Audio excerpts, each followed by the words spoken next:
Setiap kita dihiasi oleh sifat-sifat yang kontradiktif. Mana yang lebih dominan, dengan itulah orang menyebut kita. Di dalam pribadi kita ada sifat sabar, ada sifat marah. Kalau sabar yang lebih dominan, kita disebut penyabar. Kalau marah yang lebih kuat, kita disebut pemarah. Sesabar apapun orang, dia mesti punya sifat pemarah. Sepemarah apapun orang, dia mesti punya sifat sabar. Nah, ibadah puasa mendidik kita agar lebih mendominankan sifat-sifat yang terpuji, sifat-sifat yang mulia. Nah, salah satu dari sifat itu adalah sabar.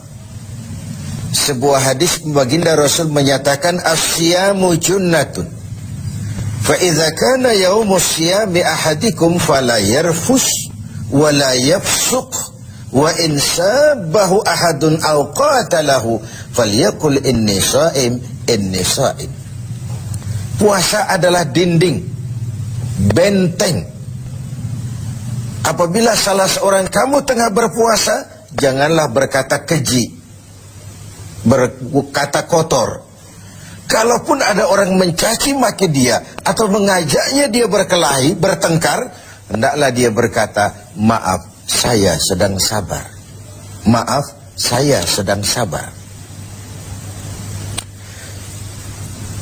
Perlu benteng dalam kehidupan ini supaya kita tahu diri. Mana coupling yang boleh kita langkahi, mana yang tidak. Mana hal yang harus kita lakukan, mana yang tidak. Bahwa kita mau cepat naik pangkat, boleh, tapi harus ada sabar, ada cara. Bahwa kita kepengen cepat jadi orang kaya, boleh, tapi sabar, ada cara. Seperti kita puasa sekarang ini, bahwa perut ini sudah melilit, tenggorokan sudah kering bukan main, ada, boleh, sabar, ada waktunya. Bahkan luar biasa dilatih sabar pada saat kondisi sedang peka. Dalam keadaan lapar dan haus, orang itu kan peka. Sedikit tersinggung temperatur naik. Dikala itu orang diperintahkan sabar. Kalau perut kenyang, tidak haus, uang ada, badan sehat, disuruh sabar. Sabarlah orang. Tapi pada kondisi yang peka seperti ini, 1 bulan ini, untuk menghadapi 11 bulan sesudahnya, bagaimana sabar bisa menjadi bingkai kehidupan kita. Sabar di dalam mencari harta, sabar di dalam mengejar karier, sabar di dalam mengembangkan nilai-nilai luhur. Sehingga dengan adanya bingkai kesabaran ini, hidup kita 11 bulan sesudah Ramadan nanti dihiasinya dengan nilai-nilai yang indah dari bentuk kesabaran. Kemudian, kapan kita harus melaksanakan sabar itu?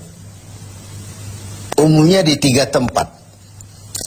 Pertama, sabar dalam melaksanakan taat. Sabar dalam melaksanakan apa yang diperintah oleh Allah.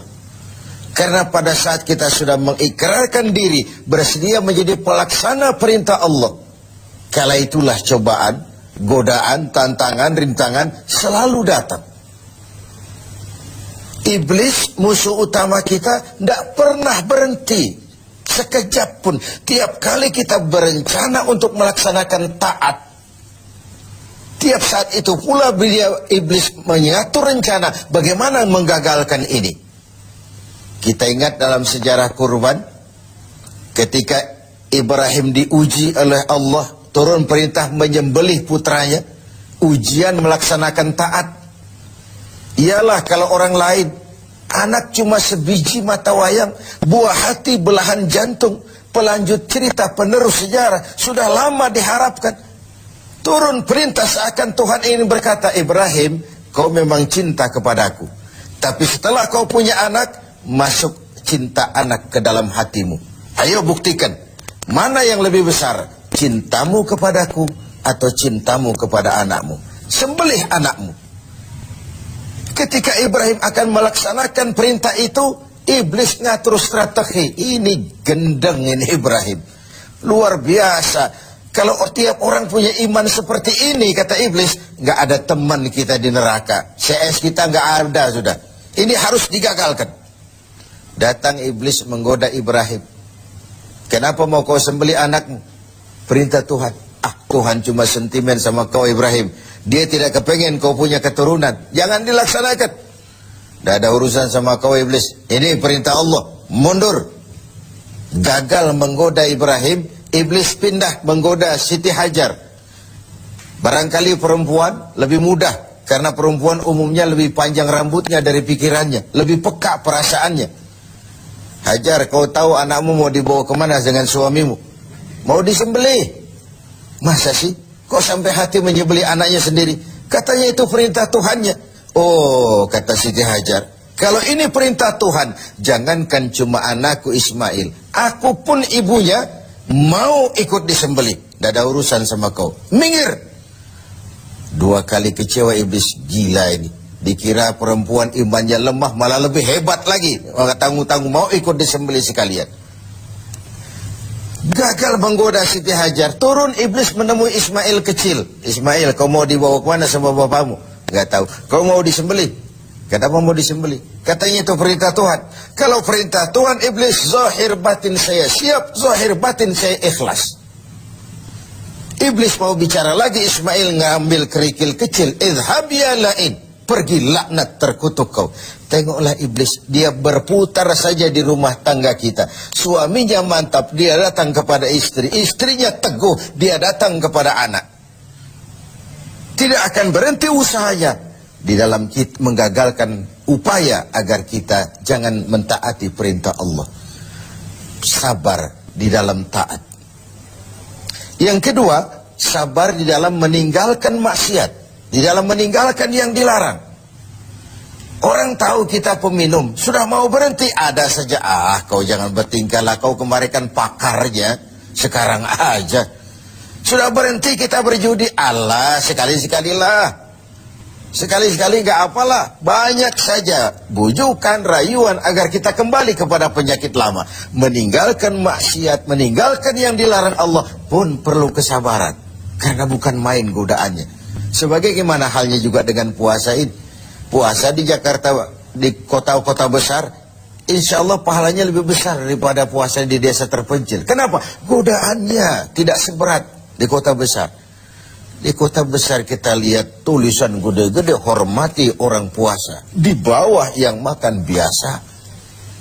Ini sebuah potret. Semakin tinggi nilai taat, semakin tinggi keinginan meninggalkan maksiat, semakin berat juga cobaan dan bisikan iblis. Maka semakin diperlukan kesabaran itu. Lalu tempat yang ketiga, sabar di dalam menghadapi musibah. Sabar dalam menghadapi kesulitan, cobaan, ujian. Baik dia dalam bentuk yang menyenangkan, maupun dalam bentuk yang tidak menyenangkan.